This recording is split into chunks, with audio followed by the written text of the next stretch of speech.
नमस्कार दोस्तों, कलयुग के चमत्कार संतों की वाणी में आप सबका स्वागत है। दोस्तों, अभी तक की वीडियोस में हमने कार्तिक महात्म्य के 7 अध्याय तक की कथा सुनी।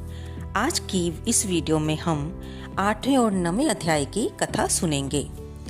देव ऋषि नारद स्नान करने की विधि को बतलाने के बाद अब इस 8वें अध्याय में कार्तिक व्रतों के उद्यापन की विधि के बारे में बताते हैं।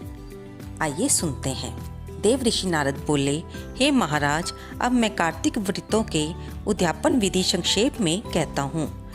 कार्तिक की शुक्ल पक्ष की चतुर्दशी के दिन उद्यापन करें। तुलसी के ऊपर मंडप के चारों द्वारों पर मिट्टी के बने पुण्यशील, सुशील, जय और विजय चारों ओर अनेक रंगों से सुशोभित सर्वतोभद्र मंडल चक्कर बनावें। उसके ऊपर नारियल रखकर एक सुंदर कलश स्थापित करें। फिर वहाँ विष्णु भगवान जी की स्थापना करें।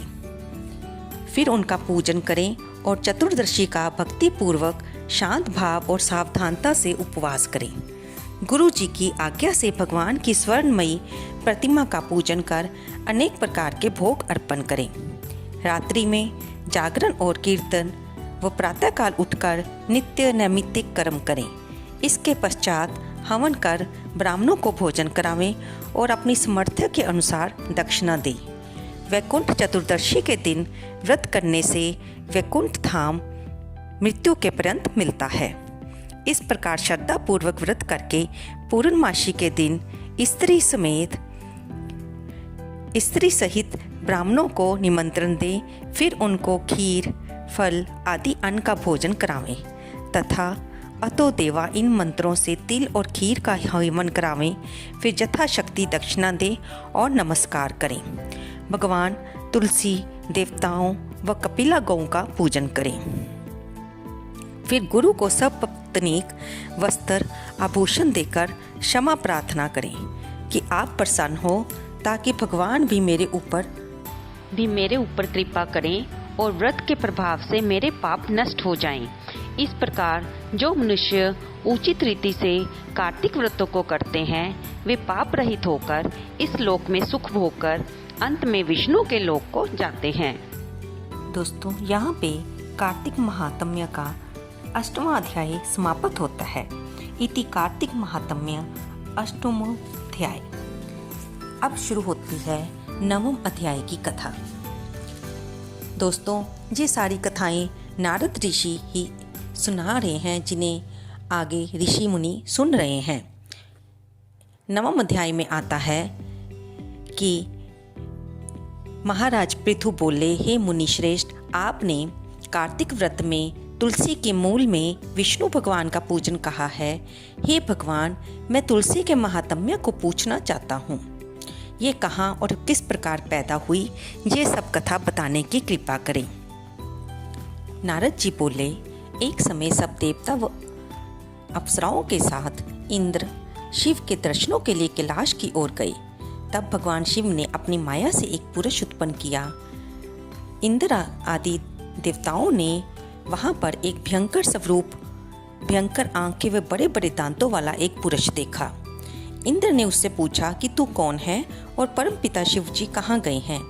बार बार पूछने पर भी जब उसने कोई उत्तर ना दिया, तो इंद्र ने क्रोधित होकर बड़ी शक्ति के साथ अपने वज्र को मारा।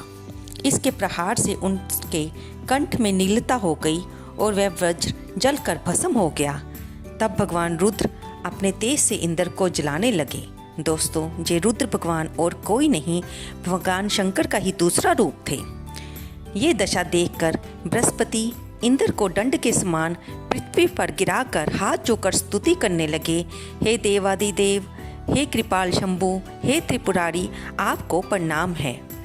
उनकी प्रार्थना से भगवान प्रसन्न हुए। तब बृहस्पति ने कहा, हे भगवान, इंद्र और हम सब आपकी शरणागत हैं।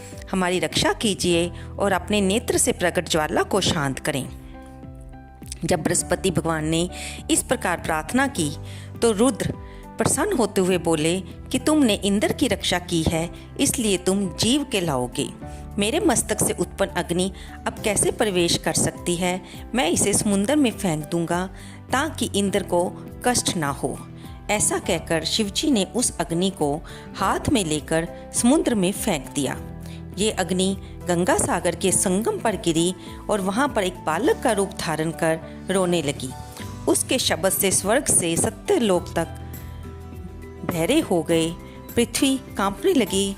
तब ब्रह्मा जी वहाँ पहुँचे और पूछा कि ये अद्भुत बालक किसका है। ब्रह्मा जी की बात सुनकर समुद्र ने प्रणाम करके कहा, हे प्रभु, गंगा सागर के संगम से ये पुत्र उत्पन्न हुआ है। फिर उसे ब्रह्मा जी की गोद में देते हुए कहा कि हे जग के स्वामी, आप इसका जातक आदि संस्कार करिए।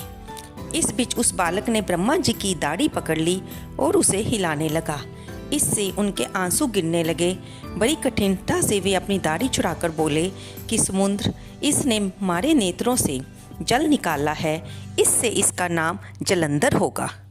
तरुणावस्था में ये संपूर्ण शास्त्रों का ज्ञाता होगा तथा रुद्र के सिवाय और इसे कोई न मार सकेगा। ऐसा कहकर शुक्राचार्य को बुलाकर ब्रह्मा जी ने उसे राजगद्दी पर बिठा दिया और वहाँ से अंतर ध्यान हो गए।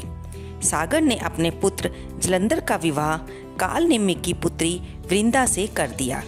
इस प्रकार जलंधर वृंदा के साथ आचार्य शुक्राचार्य जी की सहायता से पृथ्वी पर राज्य करने लगा। इति कार्तिक महात्म्य नवम अध्याय। तो दोस्तों, ये थी नवम अध्याय की कथा, जिसमें हमने सुना कि जलंधर नामक राक्षस कौन था, कैसे उसकी उत्पत्ति हुई और उसकी शादी वृंदा नामक एक कन्या से हुई जो कि कालनेमि की पुत्री थी। और अब हम अगली वीडियो में 10वें अध्याय के बारे में सुनेंगे। दोस्तों, ये सारे कार्तिक महात्म्य की सारे अध्याय भगवान विष्णु को समर्पित होते हैं, माँ तुलसी को समर्पित होते हैं। इन्हें पूरी श्रद्धा से सुनना भी एक तरह से भगवान की भक्ति को ही प्राप्त करना होता है। दोस्तों, ये वीडियो क्यों बनाई जाती है? कई बार हमारे घर में हमारी माताएं होती हैं। आज की भी स्थिति में कुछ माताएं ऐसी हैं जो पढ़ी लिखी नहीं हैं, जो खुद नहीं पढ़ सकती, और कई इतनी बुजुर्ग हैं कि वो मंदिर जाने में भी लाचार हैं। तो दोस्तों, ऐसी हमारी माताओं बहनों के लिए ये YouTube पर कही हुई कथाएं या टीवी के माध्यम से कथा सुनाई जाने वाली उनके उद्धार का ही कार्य करती है। दोस्तों, आपके घर में भी अगर कोई ऐसी आपका सदस्य है जो कि मंदिर नहीं जा सकता, तो आप YouTube पर उन्हें ये चैनल लगाकर उन्हें अध्याय सुना सकते हैं, कथाएं सुना सकते हैं। इससे उनको भी पुण्य मिलेगा और उनके मन को शांति मिलेगी। बोल कार्तिक भगवान की जय, बोल विष्णु भगवान की जय।